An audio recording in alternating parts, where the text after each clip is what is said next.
Ferrari, Lancia, conversíveis, conceitos, pequenas e grandes ideias numa das exposições mais importantes dos últimos anos, quando o assunto é design de automóvel. O passeio pelo Mito Máquina é uma das atrações do Auto Esporte de hoje.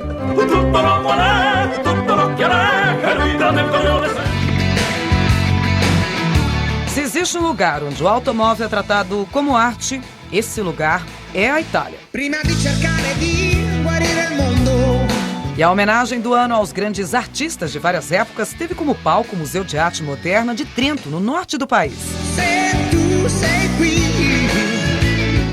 Nosso passeio começa com o primeiro super esportivo do mundo. Esta Maserati brilhou nos anos 30 com um enorme 16 cilindros em V. Para carregar um motor desses, que levava o carro a 250 km por hora, uma carroceria única. Desenho de Hugo Zagato, um mestre em dar leveza ao veículo, principalmente com o uso do alumínio. Aliás, como acontecia com a maioria dos modelos de luxo e esportivos do início do século passado, a fábrica fornecia apenas o chassi, a mecânica e alguns detalhes de acabamento, como a torre do radiador, por exemplo.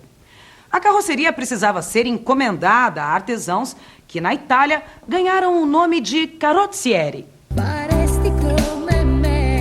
E lá se foi o italiano Cesare Sala dar formas ao Isotta Fraschini Torpedo Sport. Um carro pra lá de exclusivo, com detalhes em madeira e um desenho simples, mas perfeito. Em 2 portas, a classe desta Alfa apresentada ao público do Salão do Automóvel de 29. Carroceria de Vittorio Jano, um grande personagem do automobilismo italiano. Quantos não são os carros que encantaram os consumidores? A Mito Máquina é um desfile de obras de muitos anos. Dá até para voltar ao primeiro veículo. Construído pelo alemão Carl Benz em 1886, ele nada mais era que uma charrete motorizada. O pequeno motor de 1 cilindro, além de dar descanso aos cavalos, abriu uma avenida para os criadores de máquinas. E inventividade sobra no Alfa Romeo Ricote de 1914. A obsessão pela aerodinâmica resultou nesse carro em forma de gota. Estranho, mas que chegava aos 140 por hora. Uma maravilha para a época. Só que a velocidade tinha um preço altíssimo para o piloto. Por causa do motor, aqui dentro, a temperatura chegava a 70 graus por causa da carroceria de alumínio. E quem andava nesse carro saía tonto e com dor de cabeça. A razão? Uma falha no projeto que levava os gases do escapamento para dentro da cabine. Imagine a poluição. O Jamé Contan foi o primeiro veículo a quebrar a barreira dos 100 km por hora. Isso em 1899, com 2 motores elétricos e esse jeitão nada convencional. E uma forma também de deixar sobre rodas somente o mínimo indispensável. Esse foi um modelo produzido por uma arquiteta iraniana. Ela está acostumada a construir casas, prédios, apartamentos.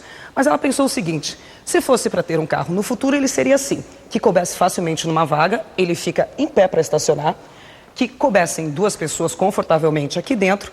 E olha só, aqui atrás, ela pensou em fazer um porta-malas. Essa estrutura aqui, cabem 3 malas enormes de viagem. Compacto e grande ao mesmo tempo, né? Nos conversíveis, em vez de malas, o teto retrátil. O Peugeot 402, lançado há 70 anos, é uma das referências da indústria moderna.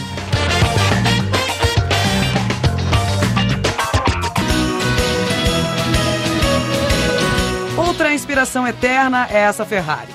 A 166 Baqueta, feita pela Touring em 1948. O capô longo, fechado, com uma correia de couro, abriga um V12 de 140 cavalos. Mas o que importa é o exemplo, a história, o impulso de criar e até fazer carros pensando em aviões. Já, já.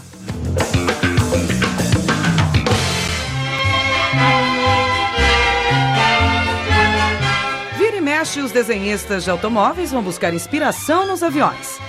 O desenho do Tatra, de 1934, mostra a preocupação daquela época de vencer a resistência do ar e aumentar a velocidade.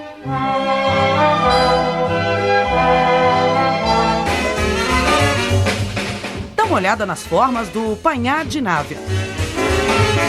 Graças ao desenho aerodinâmico desse conceito, o pequeno motor de 2 cilindros levava o carro até os 130 km por hora. As suas propostas arrojadas inspiraram o Citroën DS, um clássico do design francês. E foi graças ao desenho e a um pequeno motor 4 cilindros, 1.5, que este MG chegou aos 410 km por hora no deserto de sal de Bonneville, nos Estados Unidos.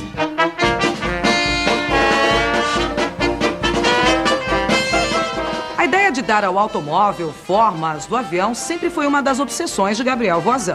Aliás, esse era um assunto que ele entendia. Voisin foi um dos melhores amigos de Santos Dumont e ajudou o brasileiro na construção do 14 bis. Nos anos 20, quando decidiu fazer um carro de corrida, ele usou tudo o que tinha aprendido projetando suas aeronaves. O C6 Laboratoire Avion Voisin nasceu para voar nas pistas de corrida. As referências ao avião estão por todo lado, dos instrumentos do painel, as formas da carroceria e até na pequena hélice instalada sobre o radiador.